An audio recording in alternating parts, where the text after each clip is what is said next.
उपासना उपासना उपासना. उपस्थित सर्व बंधू आणि भगिनींनो, उपासना कार्यक्रमामध्ये आपले हार्दिक स्वागत. प्रियानो, आजचे अध्ययन हे आम्हास एक पर्व संपून दुसऱ्या पर्वाकडे नेणारे आहे. आपण पाहत होतो की दावीद आता वृद्ध झालेला आहे. इस्रायलवर त्याने दीर्घकाळ राजा म्हणून राज्य केले होते. जरी दाविदाचा मुलगा अदोनिया याने स्वतःला राजा बनविण्याचा प्रयत्न केला होता, तरी दाविदाने ही सूत्रे आपला मुलगा शल्मोन याच्याकडे सोपविली. आजच्या अध्ययनातील मुख्य गोष्ट म्हणजे शल्मोनाचा राज्याभिषेक आणि दाविदाचा मृत्यू. तर मग चला प्रियानो, अधिक वेळ न दवडता आपण आपल्या अध्ययनाची सुरुवात करूया. श्रोत्यानो, आम्ही राजाच्या पहिल्या पुस्तकाचे अध्ययन सुरू केलेले आहे आणि पहिल्या अध्यायाच्या 30 वचनांवर आम्ही विचार केला होता. आम्ही पाहिलं होतं श्रोत्यानो की कशा प्रकारे दाविदाच्या कुटुंबात राजसत्तेकरिता चढाओढ सुरू झाली. एकमेकांविषयीचा द्वेष त्यांच्या मनामध्ये सुरू झाला. 31 पासून 33 वचने पुढे आम्हाला सांगतात. राजाचे पहिले पुस्तक पहिला अध्याय 31 पासून 33 वचने. तेव्हा बथशेबेने भूमीपर्यंत लावून राजास मुजरा करून म्हटले, माझे स्वामी राज दावीद चिरकाल वाचोत. मग दावीद राजाने म्हटले, सादोक याजक, नाथान संदेष्टा व यहोयादाचा पुत्र बनाया यास मजकडे बोलावून आणा. तेव्हा ते राजासमोर आले. राजा त्यास म्हणाला, तुम्ही आपल्या स्वामीचे सेवक बरोबर घ्या आणि माझा पुत्र शल्मोन यास माझ्या स्वतःच्या खेचरावर बसून गिहोन येथे घेऊन जा. श्रोत्यानो, त्या काळात राजे लोक खेचरावर बसत, तर घोडा हा प्राणी युद्धासाठी वापरला जाई.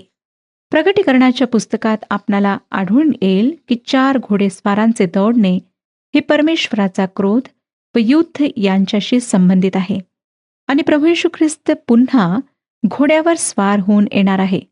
हा संदर्भही युद्धाच्याच संदर्भात आहे. पृथ्वीवरची बंडाळी नष्ट करण्यासाठी तो येईल आणि प्रत्येक गुडघा त्याच्यासमोर टेकवला जाईल. जेव्हा प्रभू येशू या पृथ्वीवर आला, तेव्हा तो युद्ध करण्यासाठी आला नाही, तर इस्रायलाचा तारक म्हणून स्वतःला सादर करण्यासाठी आला. त्याने खेचरावर बसून येरुशलेमेत प्रवेश केला. राजे लोक खेचरावर स्वार होत असत. आताच आपण जी वचने वाचली त्यावरून आपल्याला दिसून येते की दावीद राजाचे खेचर आणून त्यावर शल्मोनाला बसविण्यात येणार होते. 38 आणि 39 या वचनांमध्ये आपण पुढचा वृत्तांत पाहूया. 38 आणि 39 वचने. तेव्हा सादोक याजक, नाथान संदेष्टा आणि यहोयादाचा पुत्र बनाया हे करेथी व पलेथी यास बरोबर घेऊन खाली गेले आणि शल्मोनास दावीद राजाच्या खेचरावर बसून गिहोन येथे घेऊन गेले. तेव्हा सादोक याजकाने सभामंडपातील तेलाने भरलेले शिंग घेऊन शल्मोनास अभिषेक केला आणि कर्णा वाजविला. तेव्हा शल्मोन राजा चिराई हो असा लोकांनी घोष केला. या प्रसंगावरून आता दाविदाने कोणाला वारस नेमले हे स्पष्ट होते. दाविदानंतर शल्मोन राजा बनणार होता. आपण वाचूया श्रोत्यानो 40 आणि 41 वचने. मग सर्व लोक त्याच्या मागे चालले. ते वाजंत्री वाजवित होते व आनंदाचा गजर करीत होते. त्या नादाने पृथ्वी दणाणली. इकडे अदोनिया व त्याचे सर्व आमंत्रित यांचे भोजन आटोपले होते. इतक्यात त्यांच्या कानी हा ध्वनी पडला. यवाबाने रणशिंगाचा शब्द ऐकून म्हटले, नगरातल्या कशाच्या गलबल्याचा हा आवाज असावा? ज्या निरोपाने हा वृत्तांत अदोनियाकडे आणला तो शेवटी असे म्हणाला. 47 आणि 48 वचने. आपला स्वामी राजा दावीद याचकडे येऊन राजसेवक आशीर्वाद देत आहेत की आपला देव शल्मोनाचे नाव आपल्या नावाहून श्रेष्ठ करो व त्याच्या गादीचा महिमा आपल्या गादीहून वाढवो. तेव्हा राजाने पलंगावरून नमन केले. राजाने असेही म्हटले की ज्याने आज प्रत्यक्ष माझ्या डोळ्यात देखत एकाला माझ्या गादीवर बसविले तो इस्रायलाचा देव धन्य. श्रोत्यानो, दाविदाने शल्मोनावर राजा म्हणून मान्यतेचा शिक्का मारला. हा वयोवृद्ध दावीद लवकरच आपल्या पूर्वजांजवळ निजणार होता. या सर्व घटनेचा परिणाम आम्हाला 49 आणि 50 ह्या वचनांमध्ये वाचायला मिळतो. 49 आणि 50 वचने सांगतात, तेव्हा अदोनियाचे सगळे पाहुणे घाबरून गेले आणि वाट सापडेल तिकडे पळत सुटले. अदोनिया शल्मोनाची दहशत वाटली व तो जाऊन वेदीची शृंगे धरून राहिला. शल्मोन सुहृदयी असल्याने त्याने अदोनियाविषयी दया दाखविली. अदोनियाने स्वतःला योग्य पुरुष म्हणून दाखवले तर त्याला काही इजा होणार नाही असे शल्मोनाला सांगितले. 53 वचन आम्हाला सांगतं. 53 वचन. मग शल्मोन राजाने काही लोक पाठवून त्यास वेदीपासून आणविले. त्याने येऊन शल्मोन राजास मुजरा केला आणि शल्मोन त्यास म्हणाला, तू आपल्या घरी जा. अशा प्रकारे अदोनियाला राजासमोर दाखल करण्यात आले. तो राजाला शरण आला. मग शल्मोनाने त्याला शांतीने घरी पाठवले. आता आपण दुसऱ्या अध्यायाकडे वळत आहोत. नाथान व बथशेबाच्या सांगण्यावरून दाविदाने शल्मोनाला राज्याभिषेक केला. आपल्या मृत्यूशयेवरून दावीद शल्मोनाच्या हाती राज्यकारभार सोपवितो आणि शल्मोनाच्या कारकिर्दीची सुरुवात ही या अध्यायाची मध्यवर्ती कल्पना आहे. श्रोत्यानो, या अध्यायात दाविदाने शल्मोनाला दिलेल्या शेवटच्या सूचना व त्याच्या इच्छांची शल्मोनाने केलेली अंमलबजावणी याची नोंद करण्यात आलेली आहे. पहिल्या वचनात आम्हाला पाहायला मिळतं की दावीद आपला राज्यकारभार शल्मोनावर सोपवून देतो. पहिले आणि दुसरे वचन वाचूया. दुसरा अध्याय, पहिले आणि दुसरे वचन. दाविदाचा अंतकाळ जवळ आला तेव्हा त्याने आपला पुत्र शल्मोन यास ताकीद देऊन म्हटले, मी जगाच्या रहाटीप्रमाणे जाणार, तर तू हिंमत धर, मर्दमुक्की दाखव. श्रोत्यानो, दावीद सर्वात आधी म्हणत आहे की सर्व पृथ्वीचा जो मार्ग त्यावरून मी जातो, खरोखर हाच मानवाचा मार्ग आहे. रोमकरासपत्र 5 अध्याय आणि 12 वचनात प्रेषित पॉल म्हणतो, यास्तव जसे एका मनुष्याकडून पाप जगात शिरले आणि पापाकडून मरण जगात शिरले, तसे सर्वांनी पाप केल्यावरून सर्व माणसांमध्ये मरण शिरले. म्हणजे श्रोत्यानो, माणसाद्वारे मरण जगात शिरले आणि सर्वांनी पाप केले म्हणून सर्वांमध्ये मरण शिरले. आदामाचे पाप तुमच्या आणि माझ्यापर्यंत पोहोचले आणि जर प्रभूचे येणे लांबले तर आपणा सर्वांना मरणाच्या अनुभवातून एक ना एक दिवस जावे लागणार आहे. आपण विचाराल, असे का? ह्याचे कारण हेच की हाच पृथ्वीचा मार्ग आहे. आपल्या जीवन प्रवासाची समाप्ती मृत्यूमध्येच आहे. हा विषय काही आनंददायक नाही श्रोत्यानो.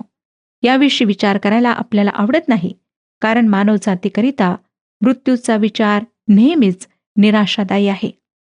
23व्या स्तोत्राच्या 4थ्या वचनात दावीद म्हणतो, मृत्यू छायेच्या दरीतून मीही जात असलो तरी मी अरिष्टाला भिणार नाही, कारण तू मजबूरवर आहेस. तुझी आकडी व काठी मला धीर देतात. यानंतर दावीद शल्मोनाला म्हणतो, तू धीर धरून वीर हो. श्रोत्यानो, आज सुद्धा परमेश्वर त्याच्या लोकांना हेच म्हणत आहे की त्यांना घाबरण्याचे कारण नाही. जरी ते मृत्यू छायेच्या दरीतून जात असले तरी त्यांना कशालाही घाबरायची आवश्यकता नाही. शल्मोन आपल्या पित्यासारखा वीरपुरुष नव्हता. दावीद एक वीर होता. तो दणकट होता, युद्ध निपुण होता. पण शल्मोनामध्ये वीरपुरुषाचे गुणधर्म नव्हते. तो नाजूक होता आणि त्याचे पालनपोषण राजवाड्यात झाले होते. श्रोत्यानो, शल्मोनाभोवती 1000 स्त्रिया असण्याचे काय कारण असावे? उत्तर अगदी सोपे आहे. शल्मोनाला जे काही ज्ञान होते ते केवळ स्त्रियांविषयीच होते. तो अगदी बायला माणूस होता. मला नाही वाटत की त्याच्यात व दाविदामध्ये काही साम्य असावे. म्हणून दावीद त्याला म्हणतो की मी तुला राजा बनवले आहे, तू वीराची भूमिका वठवावीस ही माझी इच्छा आहे. तू वीर नाहीस, पण वीर बनण्याचा पूर्ण प्रयत्न कर. श्रोत्यानो, आता पुढे 3 आणि 4 वचनात तो काय म्हणतो ते आपण वाचूया. 3 आणि 4 वचने सांगतात, तुझा देव परमेश्वर याने तुला जे अनुशासन लावून दिले आहे ते पाळ, त्याच्या मार्गांनी चाल आणि मोशेच्या नियमशास्त्रात लिहिल्याप्रमाणे त्याचे नियम, आज्ञा, निर्णय व निर्बंध पाळ. म्हणजे जे काही तू करशील त्यात व जिकडे तू जाशील तिकडे तुला यश प्राप्ती होईल. आणि माझ्या संबंधाने दिलेले वचन परमेश्वर कायम राखील. ते वचन असे की जर तुझी संतती आपल्या मार्गाकडे लक्ष पुरविल व माझ्यासमोर सत्याने व जीवेभावे चालेल, तर इस्रायलाच्या गादीवरील तुझ्या वंशातला पुरुष खुंटणार नाही. पुढे दाविदाचा या तरुणाला दिलेला सल्ला अत्यंत महत्वाचा आहे हे आम्हाला कळतं. तो शल्मोनाला परमेश्वराच्या वचनाप्रमाणे वागण्यास व त्याच्या सन्निध राहण्यास सांगत आहे. या ठिकाणी दाविदाने शल्मोनासाठी काय मागे ठेवले यावर अजिबात भर दिलेला नाही. परंतु माझा विश्वास आहे श्रोत्यानो की जे दाविदाने त्याच्या हाती सोपविले त्यामुळे शल्मोन पृथ्वीवरच्या महान राजांपैकी एक झाला.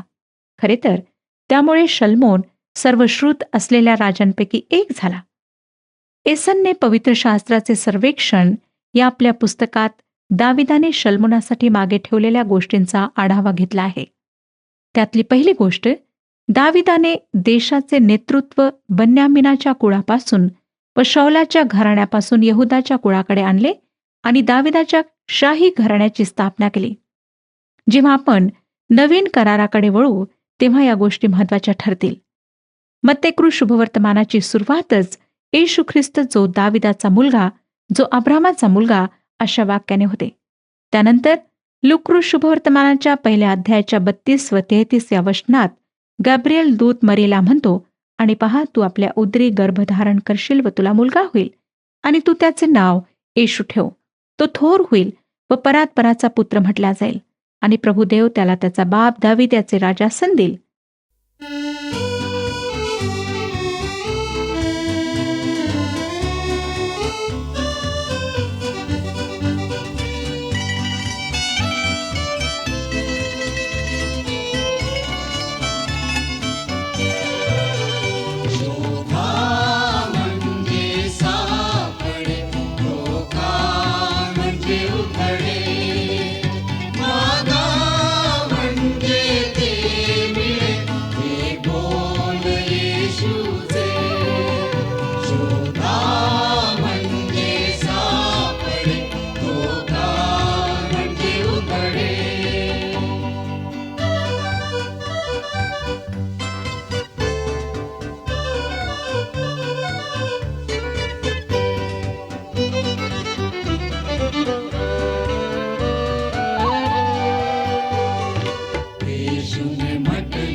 श्रोत्यानो, केवळ दाविदाच्याच वंशजाला राजासन प्राप्त व्हावे असे अभिवचन होते.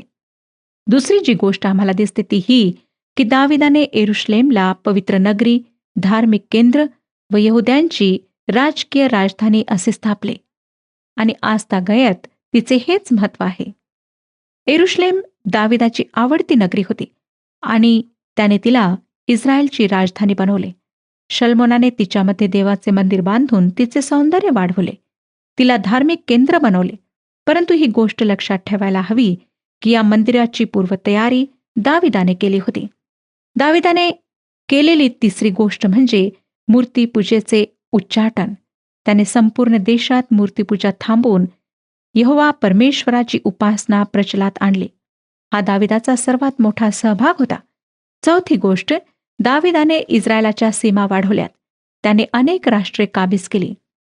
नंतर पाचवी गोष्ट, या सर्व गोष्टींसह दाविदाने आपली जनान खाण्याची पद्धतही शल्मुनासाठी वारसा म्हणून ठेवली. नंतर सहावी गोष्ट, दाविदाने केवळ शल्मुनासाठीच नव्हे तर आपल्या सर्वांसाठी एक सुंदर गोष्ट मागे ठेवली आणि ती म्हणजे त्याने लिहिलेली स्तोत्रे. जवळजवळ 73 स्तोत्रे त्यांनी रचलीत. तो एक कवी आणि एक संगीतकार होता. सातवीची गोष्ट आहे ती दाविदाने देवाच्या मंदिराची योजना बनवली ही आहे. देवाचे मंदिर बनविण्याची त्याला परवानगी नव्हती, तरीही त्याने ती योजना बनवली. याच मंदिराचा पुढे यहोवाच्या उपासनेसाठी, इस्रायलच्या धार्मिक उन्नतीसाठी उपयोग होणार होता. नंतर आठवी गोष्ट श्रोत्यानो, दाविदाने शल्मुनाला दिलेल्या वारशामध्ये सुसंघटित इस्रायल देशही होता. त्याने इस्रायलच्या वंशामध्ये असलेले शत्रुत्व मिटवून त्यांना एकत्र केले. आपल्याला माहीत आहे की शॉल व त्याचा मुलगा यांच्या मृत्यूपासून इस्रायलचे 10 वंश एकीकडे तर 2 वंश एकीकडे होते. परंतु या शत्रुत्व असलेल्या 2 गटांना एकत्र आणण्यास दाविदाला जड गेले नाही. त्याने त्यांना आपल्या सत्तेखाली एकवटले व यरूशलेमेला संपूर्ण राष्ट्राची राजधानी बनवले. नववी गोष्ट, दाविदाने शल्मुनासाठी मागे ठेवलेल्या गोष्टींमध्ये आणखीन अत्यंत महत्वाची गोष्ट म्हणजे इस्रायलचे वाढलेले सैनिकी बळ. त्याच्या मृत्यूच्या वेळेस दाविदाची सत्ता व सैन्य यांच्याशी तुलना होईल असे एकही राष्ट्र इस्रायलच्या आसपास नव्हते आणि देशात स्वातंत्र्य होते, शांती होती. असे म्हटले जाते की त्या दिवसात प्रत्येक जण आपल्या द्राक्ष व अंजिराच्या बागांमध्ये जीवनाचा आस्वाद लुटत होता. आता पुढे आपण 8 आणि 9 वचने वाचूया. दुसरा अध्याय 8 आणि 9 वचने. तसेच तुझ्या पत्री बन्यामिनी गेराचा पुत्र बहुरिमकर शिमी हा आहे. मी महना इमास जात होतो, त्या दिवशी त्याने मला भारी शिव्याशाप दिले. पण तो माझ्या भेटीला यार्देनजवळ आला, तेव्हा मी परमेश्वराच्या नामाने त्याजशी आणभाग केली की मी तुझवर तरवार धरणार नाही. तरी तू त्यास निर्दोष समजू नको. तू सुज्ञ पुरुष आहेस. त्याचे काय करावे हे तुला समजेलच. त्या पिकलेल्या केसाच्या म्हाताऱ्यास रक्ताचे स्नान घालून अधोलोकी पाठव. मरण्यापूर्वी दाविदाने शल्मोनाला आपल्या शत्रूंविषयी सावधगिरीचा इशारा दिला आणि 8 आणि 9 वचने त्याविषयी आम्हाला सांगतात. या ठिकाणी असं वाटतं श्रोत्यानो की दावीद सुडाच्या भावनेने पेटलेला आहे. परंतु श्रोत्यानो, हा सूड नाही. शिमी देशद्रोही असला तरी दाविदाने त्याच्या जीवाला इजा करणार नाही अशी शपथ वाहिली होती. त्यामुळेच शिमी अजूनही जिवंत होता, कारण दावीद आपले वचन पाळणारा होता. आता मरण्यापूर्वी तो शल्मोनाला शिमीविषयी सावध राहायला सांगत आहे. पुढे दाविदाच्या मृत्यूविषयीचा वृत्तांत 10 ते 12 वचनांमध्ये आम्हाला वाचायला मिळतो. 10 ते 12 वचने सांगतात, नंतर दावीद आपल्या पित्रांजवळ जाऊन निजला आणि त्यास दावीदपुरात मूठ माती दिली. दाविदाने इस्रायलांवर 40 वर्षे राज्य केले. 7 वर्षे हेब्रोनात व 33 वर्षे यरूशलेमेत राज्य केले. मग शल्मोन आपला बाप दावीद याच्या गादीवर बसला. त्याने आपल्या राज्यास चांगली बळकटी आणली. आम्हाला दिसतं श्रोत्यानो की कशा प्रकारे शल्मोनाच्या हातात राज्य येत आहे. हा वृत्तांत दुःखाचा आहे हे आपल्या लक्षात आलेच असेल. दावीद देवाचा एक महान सेवक होता. आपणाला आठवतं का श्रोत्यानो की दावीद व बेशेबा यांचा पहिला मुलगा मरण पावला तेव्हा दावीद काय म्हणाला ते? तो मुलगा तर जन्मल्यानंतर काही दिवसातच मरण पावला. तेव्हा दावीद म्हणाला होता की तो माझ्याकडे परत कधीच येणार नाही, पण मीच त्याच्याकडे जाईन. आणि आता खरोखरच तो आपल्या मुलाकडे गेला. दाविदाच्या मृत्यूनंतर साहजिकच शल्मोन राजासनावर बसला. आपल्याला माहीतच आहे श्रोत्यानो की सत्तांतरामुळे स्थित्यंतर येते. हा स्थित्यंतराचा काळ बराच गडबडीचा काळ असतो. शल्मोन राजासनावर बसल्यानंतर काय घडते ते आता 13 आणि 14 वचनांमध्ये आपण वाचूया. 13 आणि 14 वचने. त्या समयी हग्गिथेचा पुत्र अदोनिया हा शल्मोनाची आई बशेबा हिच्याकडे आला. तेव्हा ती त्यास म्हणाली, तू मित्रभावाने आला आहेस काय? तो म्हणाला, होय, मी मित्रभावाने आलो आहे. मला तुझ्याशी काही बोलावयाचे आहे. ती म्हणाली, बोल.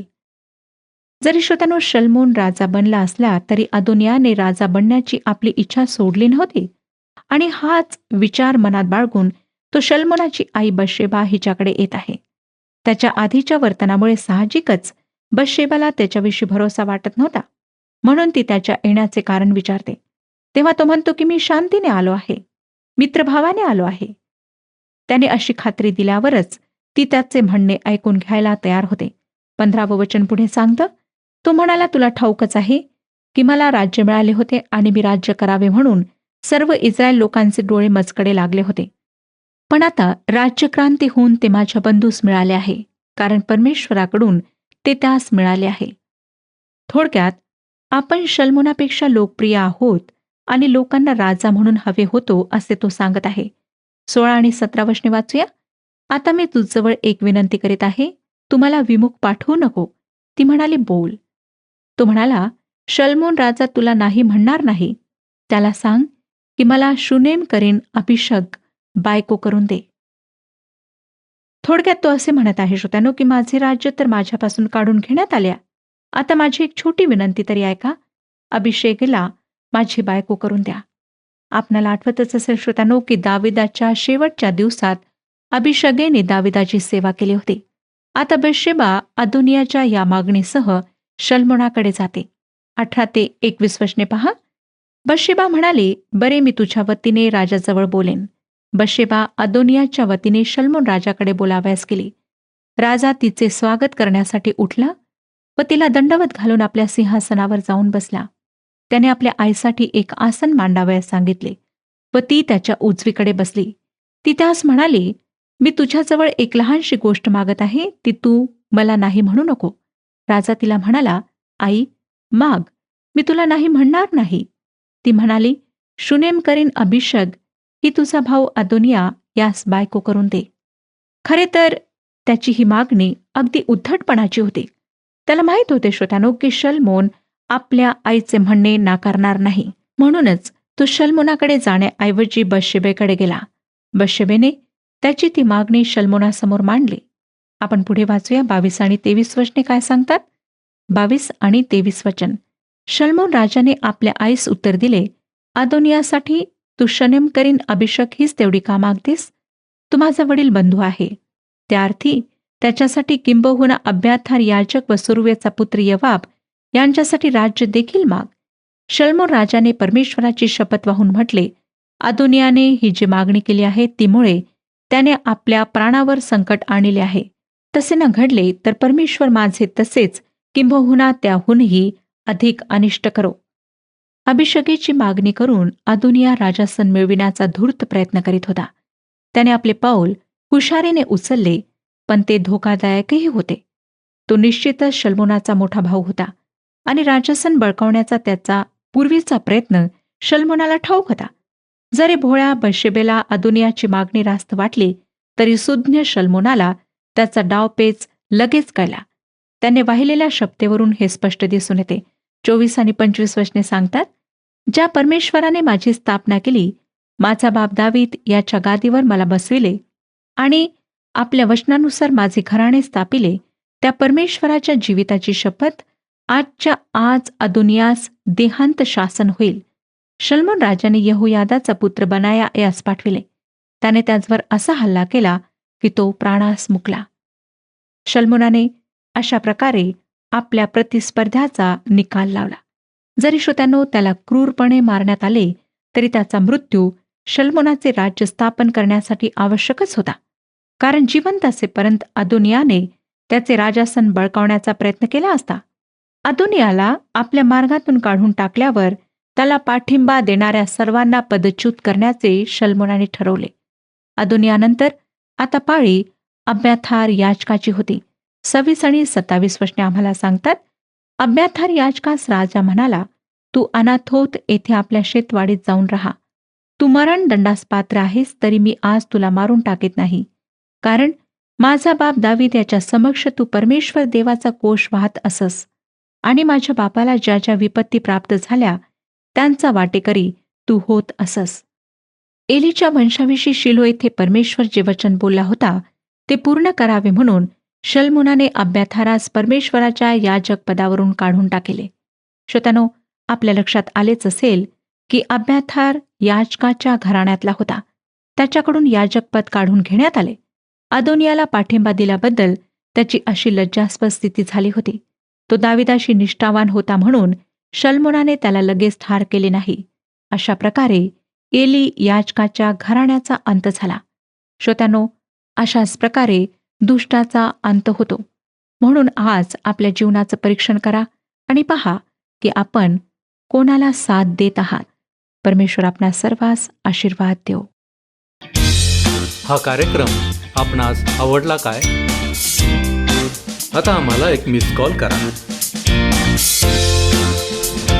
आणि आपण पुढील विजेता होऊ शकता.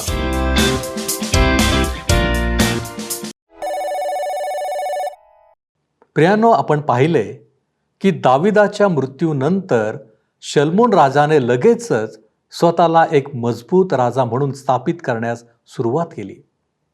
खऱ्या अर्थाने तो एक हुशार राजा होता. या ठिकाणी दोन महत्त्वाच्या गोष्टींकडे आपले लक्ष गेले असेल. ते म्हणजे देव जे बोलतो त्याप्रमाणे सर्व काही होत असते, आणि दुसरे म्हणजे योग्य माणसाची सोबत आम्ही केली पाहिजे. त्यासाठी देवाने दिलेली बुद्धी, ज्ञान यांचा आम्ही योग्य उपयोग केला पाहिजे. काय आमच्या अवतीभोवती अशा काही गोष्टी घडतात, त्यामध्ये आम्ही हुशारीने वागतो का? देवाचे सहाय्य घेतो काय? आणि आम्ही योग्य लोकांना साथ देतो काय? यावर आपण आत्मपरीक्षण करू. आपण प्रार्थना करू. आमच्यावरती प्रीती करणारे आमच्या महान प्रेमळ परमेश्वर देव बापा, धन्यवाद देतो प्रभूजी, तू आम्हाला जीवन दिलेलं आहेस. धन्यवाद देतो प्रभूजी, या जीवनामध्ये तू आमची काळजी घेतलेली आहेस. होय परमेश्वर देव बाप्पा, ज्या वेळेस आम्ही आमच्या स्वतःकडे पाहतो, आम्हाला दिसून येतं की अनेक गोष्टी तू आम्हाला दिलेल्या आहेस. परंतु प्रभूजी, या दिलेल्या गोष्टींचा योग्य उपयोग करणारी वृत्ती आमच्यामध्ये असावी, अशी आम्ही तुझ्याकडे विनंती करतो. होय परमेश्वर देव बाप्पा, आमची योग्य कृती तुला आवडते, आणि म्हणूनच परमेश्वर देव बाप्पा, तू आम्हाला सातत्यानं आशीर्वादित करतोस की आम्ही जास्तीत जास्त योग्य कृती करत राहावं. होय बापा, आणि म्हणूनच आम्ही तुझ्या नावाला धन्यवाद देतो बापा. आमच्या जीवनामध्ये दिलेल्या प्रत्येक गोष्टी आम्ही तुझे आभारी आहोत. प्रभूजी, या गोष्टींच्या द्वारे आम्ही अधिक तुझ्या जवळ येण्याचा प्रयत्न करावा आणि तुझं गौरव करण्याचा प्रयत्न करावा, म्हणून तू आम्हाला सहाय्य कर. तारणारा प्रभू येशू ख्रिस्त याच्या गोड आणि गौरवी नावात ही प्रार्थना करतो, म्हणून तू ऐक. आमेन. आपला प्रभू येशू ख्रिस्त याची कृपा तुमच्या आत्म्याबरोबर असो.